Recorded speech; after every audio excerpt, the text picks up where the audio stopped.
Olá! Uma tendência no comércio mundial está cada vez mais forte aqui na América Latina. As vendas pela internet devem movimentar quase 70 bilhões de dólares na região no ano que vem, de acordo com a empresa de pesquisas e consulting. Neste Conta Corrente especial, vamos falar sobre a expansão do e-commerce no Brasil, país que responde por quase metade do mercado latino-americano. O Brasil tem 70 milhões de internautas. Deles, 20 milhões fazem compras pela internet. E segundo especialistas, o comércio eletrônico vai crescer até 40% ao ano, pelo menos até 2015. O potencial é enorme e a cada dia surgem mais ferramentas para incrementar esse mercado. Esta empresa, por exemplo, é especializada em fazer pesquisa de preços. E de graça. Quem paga a empresa no final do dia é a própria loja. Cada usuário que eu mando para ela me remunera alguns centavos.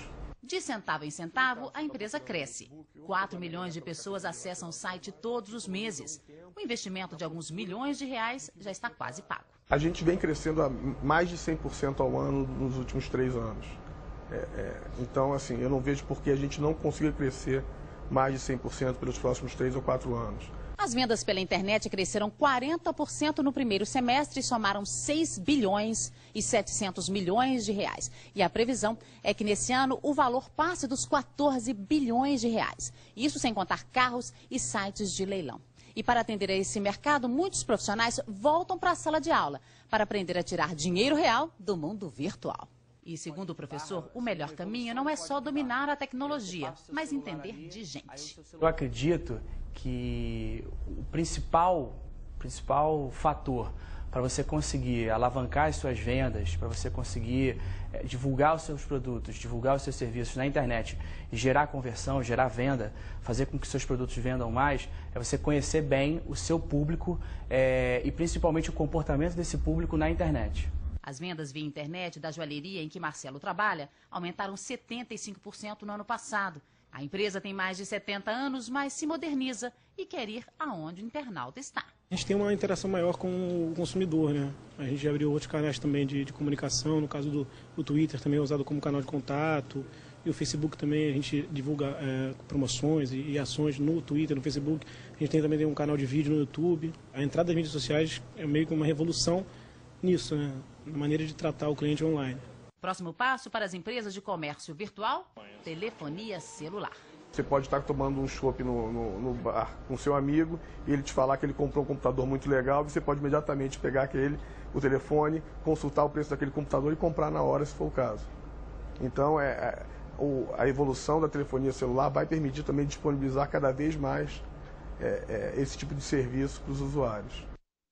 Tá aí, é um mundo que se abre. Para falar sobre essa explosão dos negócios pela internet, eu converso agora com o pró-reitor do Instituto Infinet e professor da Fundação Getúlio Vargas, André Kishinevski, e com o diretor da agência de marketing digital, Home Webbing, Sérgio Coelho. Repara o termo que nós usamos aqui, uma explosão na internet. Você trabalha com capacitação, você prepara a gente para esse novo mundo, o mundo já do presente, né? Então, é preciso que as pessoas entendam que está se abrindo também uma nova base no mercado de trabalho. Certamente. E é um mercado de trabalho que precisa urgente de profissionais. Porque os profissionais tradicionais, profissionais que já trabalhavam com marketing, ou que já trabalhavam com programação, ou que já trabalhavam com design, eles precisam entender as mudanças que é você produzir para uma empresa online, produzir para um site. Me dê um exemplo só de uma mudança que você acha incrível e que esse novo profissional já se difere, vamos dizer assim, do profissional mais tradicional. Por exemplo, você pega um profissional de marketing. Esse profissional de marketing tradicional tem uma série de técnicas e conceitos que, quando você vai aplicar eles à internet, é necessário atualizar esses conceitos. A internet tem, por exemplo, toda uma forma de se comunicar com o público através de mídias sociais, que é algo super novo, que ninguém nem sabia que existia, não existia, ninguém sabia usar há alguns anos. E agora é super importante para as empresas. Antigamente, poucas pessoas no mundo falavam para muitas, né, na imprensa, na televisão. Hoje em dia você tem um monte de gente se comunicando com um monte de gente. E como é que o profissional de marketing atua numa situação como essa? Como é que o profissional de marketing atua quando não existe um conjunto limitado de pessoas falando, né? Agora, Sérgio, o negócio é outro. Na verdade, quer dizer, apesar do mesmo universo, porque você já trabalha com uma mão de obra de institutos, de cursos ou de universidades, como é o caso que o André oferece esse tipo de conhecimento. O seu negócio é marketing também, é posicionamento de produtos, é criar sites. Conta pra gente o que está se movimentando hoje de novidade, até para quem quer ingressar nesse negócio. Eu acho que o fator principal hoje, o Sidney, é justamente esse profissional entender que internet é métrica. O que é isso? É ter informação a real time no seu momento para tomar decisões rápidas. O profissional de hoje tem que saber tomar decisões rápidas e precisas. Então ele tem que ter um conhecimento dessas informações muito rápido. Você está falando do empresário que já tem um negócio e quer entrar na internet? Do empresário e estou falando do profissional. Porque, na verdade, esse profissional hoje tem que ter uma quantidade de informações e um raciocínio lógico mais rápido.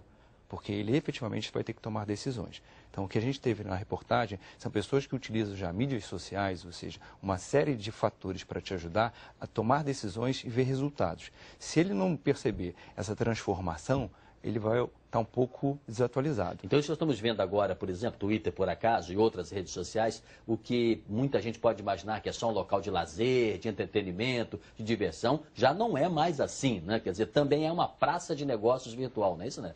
Com certeza, e é cada vez mais importante para as empresas, porque cada vez mais as pessoas usam essas ferramentas integradas ao seu dia a dia. A pessoa o usuário tem um iPhone e enquanto ele está na fila do banco, ele está acessando o Twitter e ele pode ali tomar uma decisão de compra e cada vez mais tomar a decisão e completar o processo de compra. Mas como não ser chato também para o usuário, né? Vamos supor que eu esteja lá, sim, para entretenimento, para lazer, para conversar com os meus amigos, daí de repente aparece assim, no meio do meu caminho alguém dizendo, você já tem um telefone e tal, não sei o quê. Como é que isso é feito de maneira profissional, Sérgio, para não ser justamente uma coisa que aborreça o possível, o provável consumidor? Sidney, se você tem interesse sobre um tema e se aquele tema for relevante para você, você vai se interessar por isto. Isto é que é o grande desafio hoje das empresas. Saber não ser inadequado no momento equivocado. Mas se você chegar com uma proposta de negócio inconsistente, aquele usuário vai querer. Então hoje, se nós ofertarmos para você um produto que você perceba que você está comprando com um benefício financeiro ou com alguma atratividade diferente, você vai aceitar receber informações dessas empresas. É a velha promoção, né? Se no mercado custa 1.000 e eu te oferecer por R$200, opa, deixa eu ver como é que é isso, o que está por trás disso aí, de repente me interessa, né? E é isso que eu acho que a internet veio para revolucionar. Hoje você percebe, né, início de alguns 10 anos para cá, a entrada de empresas e sites com ofertas diferenciadas das situações tradicionais, e onde você começou a perceber benefício. E hoje, com a entrada de rede social, ela está ajudando a capilarizar essa informação. Então, hoje, na verdade, você recebe informações de amigos e você compra situações ou adquire produtos numa rapidez que antigamente você demoraria para fazê-lo. Agora, André, quer dizer, então que o comércio está no centro de tudo? E saber usar, mais ou menos, saber usar bem a rede social não é apenas a empresa falar com o eventual consumidor. É mais do que isso. É conseguir ter uma estratégia que os consumidores falem entre si. Essa é a diferença de você usar uma mídia social, usar um Orkut, usar um Twitter, etc., para você fazer propaganda. Explica melhor isso. Como é que você dá um exemplo contra o pulo do gato para a gente? Por exemplo, a gente, uma instituição, uma empresa vai fazer uma propaganda num meio tradicional. Essa propaganda é muito claro para o cliente que aquilo é um comercial, né? E aquilo pode ser incômodo, seja em qualquer jeito tradicional, televisão, jornal, etc. E quando a gente fala de uma rede social, de um Twitter, de um Orkut, não obrigatoriamente é a empresa fazendo uma propaganda direto para o consumidor final, e sim a empresa auxiliando, dando suporte para outros amigos dele falarem bem dela. Por exemplo, fazer uma promoção onde o usuário escolha o nome de algum produto da empresa, ou que ele possa qualificar esse produto de alguma maneira. Interatividade, o máximo que for possível. Isso, e incentivando ele a falar de uma forma natural com os amigos, com eventuais colegas dele, que tragam esses colegas para experimentar. Vamos pegar esse exemplo, que eu acho um exemplo ilustrativo para nós, a gente quer usar abusavam da sua inteligência em relação a isso. Como fazer isso numa empresa, às vezes, pequena ou média, que certamente vai dizer assim, olha, eu tenho que ter gente para poder fazer esse tipo de interatividade, eu tenho que ter equipamentos, eu tenho que ter ferramentas, eu tenho que ter uma série de coisas que eu não sei se a minha empresa pequena tem condições de entrar nesse jogo neste momento. Como é que faz nesse mundo da internet? Mas eu acho que justamente a internet permite isso, porque a sua entrada é muito simples. Não existem barreiras, né? Qual barreira de você ter um computador, de você ter um acesso à internet, de você ter um profissional que tem um mínimo de conhecimento disto? Nenhum. Antigamente você tinha uma barreira física de ter um local, de contratar um ambiente físico, contratar profissionais e tal. Hoje você vê pequenas e médias indústrias e empresas de comércio com uma revolução de participação na internet que realmente, ou seja, te ilustram uma capacidade de venda muito maior do que as empresas grandes. Hoje pode ter um menino, uma menina de 13, 14, 15 anos, de repente ganhando mais dinheiro do que alguém de 30, 40, porque sabe usar a ferramenta? Com certeza. Você pega alguns sites hoje robustos na internet, que há 5 anos eram sites que tinham 3, 4 pessoas trabalhando. E que ao longo desse processo eles foram começando a perceber a facilidade desse crescimento. Existem hoje pequenos comércios que se divulgam de uma forma enorme. Outro dia eu estava fazendo uma análise para uma empresa na área de esportes, a gente começou a perceber empresas pequenas de comércio eletrônico na área que tem já 200, 300 mil seguidores em Twitter e que você nunca ouviu falar no nome dela. E que tem uma presença extremamente forte e que já vende e que entrega o produto. E esse trabalho é um trabalho de formiguinha, esse trabalho de mídias sociais. Então você usar todos os dias, o tempo todo, um pouquinho cada uma das mídias. Por exemplo, a gente trabalha numa faculdade, né? Eu tenho uma faculdade e esse é um ambiente riquíssimo para se explorar as mídias sociais para divulgar a própria faculdade. Então, usar mídias sociais é você pegar o trabalho de alunos e colocar à disposição na internet e incentivar os alunos a mostrarem para os amigos, para colegas que eventualmente ainda não são alunos, o trabalho que ele fez na internet. E aí, usar o Twitter da faculdade para divulgar esses trabalhos e você colocar um vídeo que um aluno fez em sala de aula ou fotos que o aluno fez em sala de aula num Flickr da vida, colocar um vídeo no YouTube. Você usar aquele conjunto de mídias sociais para ajudar os próprios alunos, amigos deles, a comunidade, a divulgarem o trabalho que está fazendo. Ou seja, Sérgio, nessa casa da internet não basta você ter portas e janelas, você tem que colocar a cabeça para fora e dizer ao mundo o que está acontecendo, o que você está fazendo. Tem que se criar canais, pontes com o mercado. Como é que faz isso? Mas uma coisa também muito complexa, né? Colaborando com o que o André está falando, as empresas também têm que saber que elas hoje vão sofrer. Sofrer de quê? Sofrer dessas pessoas falando mal se os produtos e serviços e a forma de atendimento não estiver de acordo com o que é a demanda do público. Porque a internet nessas redes sociais permitiu voz. E essa voz tem que ser muito bem cuidada.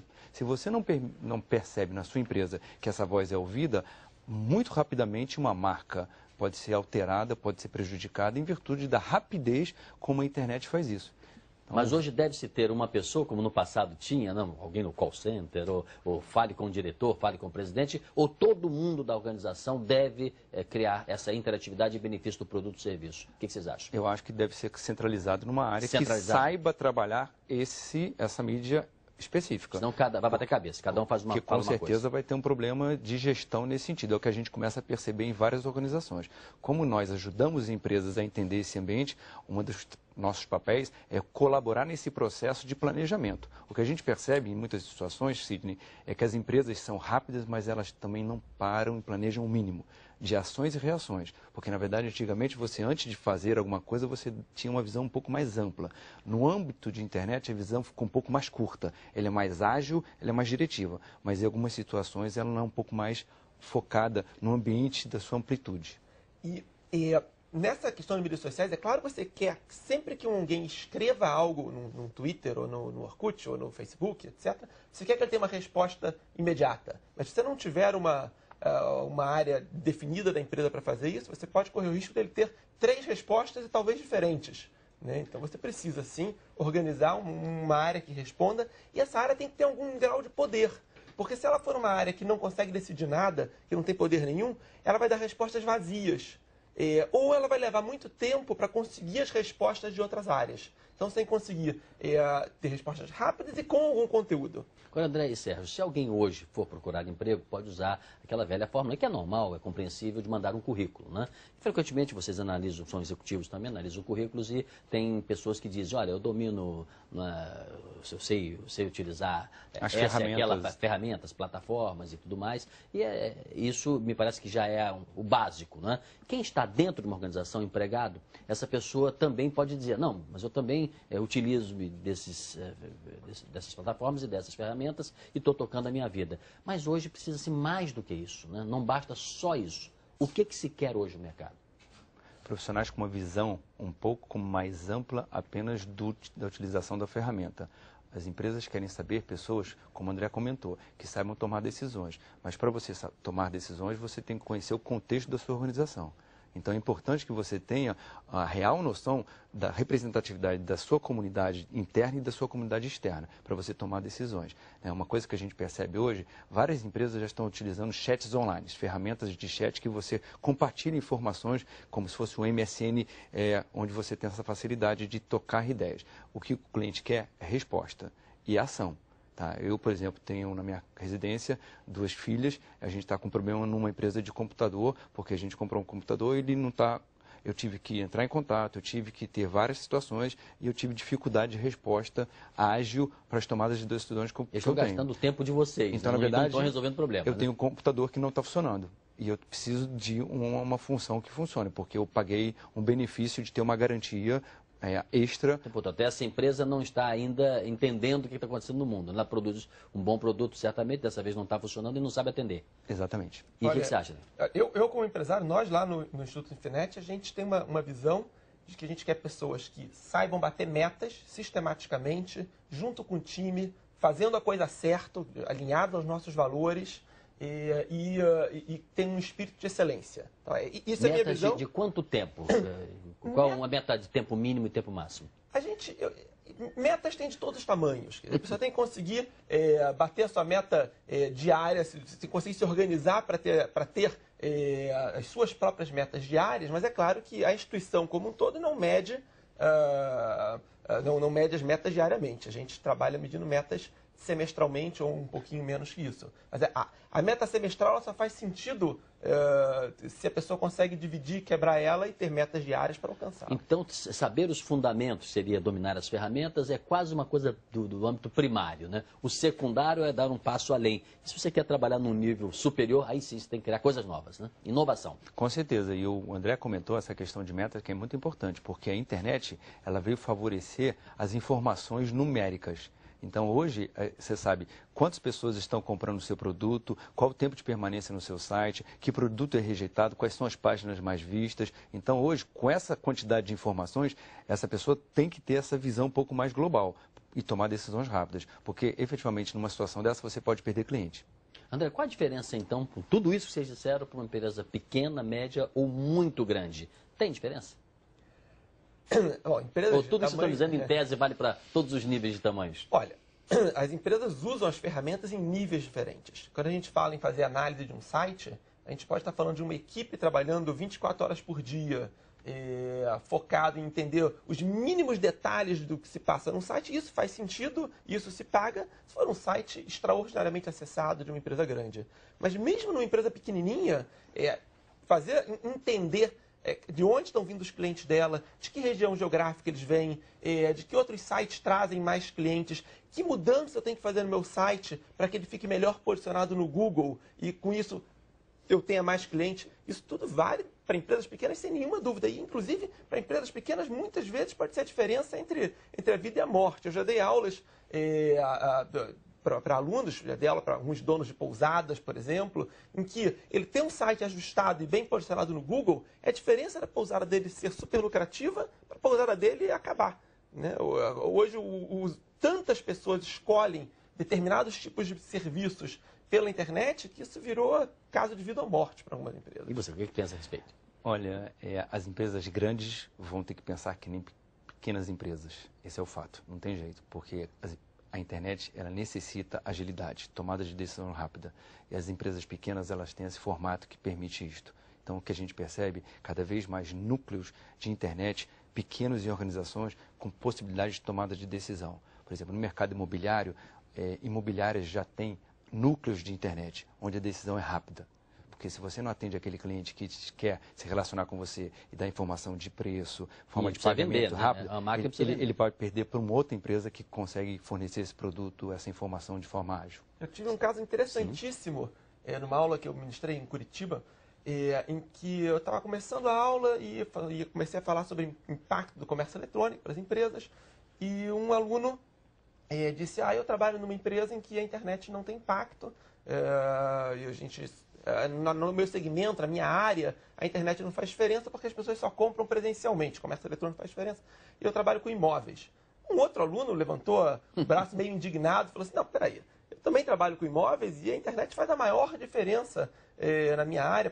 É claro que eu não fecho a venda online, eu fecho a venda offline, mas os meus clientes escolhem o imóvel pela internet. E aí um terceiro aluno levantou a mão e falou assim, não, peraí, eu discordo dos outros dois. Eu trabalho em imobiliária e eu faço 100% das minhas vendas online. Eu vendo imóveis, eu tenho uma empresa focada em vender imóveis lá em Curitiba para pessoas que imigraram para o Japão e compram os imóveis como investimento aqui no Brasil e compram tudo online, preenchem, assinam um contrato à distância. É um bom case. Agora, Sérgio André, só para fechar esse nosso papo aqui, como é que vocês vislumbram aí o Brasil daqui para frente? Onde nós estamos hoje e onde podemos estar? Porque uma coisa é certa, eu acho que o brasileiro se apaixonou pela internet, por computadores, né, como futebol. A impressão é essa, a exemplo dos números nos últimos anos. Vocês acham que o Brasil está onde e para onde ele pode ir nos próximos, sei lá, 10 anos?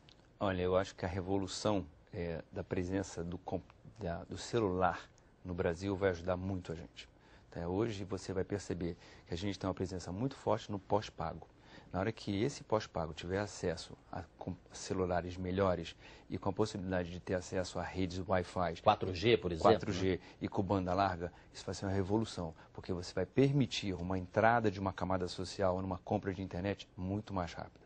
Além disso, com a presença de internet, de computador dentro de comunidades mais carentes, através de lan houses e tal, isso também vai revolucionar esse mercado. Então eu vejo assim que a gente está no início de uma outra revolução que a gente não sabe o tamanho dela. Que bom, e você, né? O que você vislumbra? Onde nós estamos, para onde estamos indo?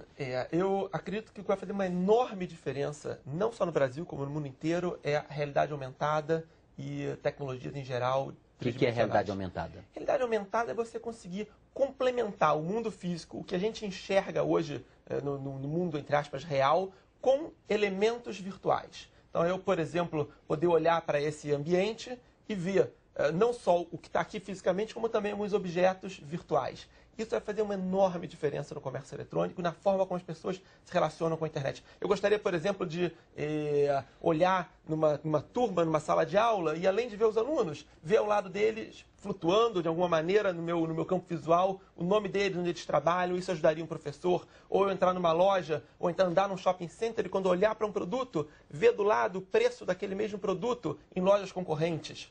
Então, esses elementos... É só esperar. Não vou falar muito, vocês já disseram tudo. Vou deixar o nosso assinante com a reflexão, né? Que mundo é esse, para onde nós estamos indo também. Acho que algumas dicas foram dadas. Até o próximo Conta Corrente Especial. Obrigado, pessoal.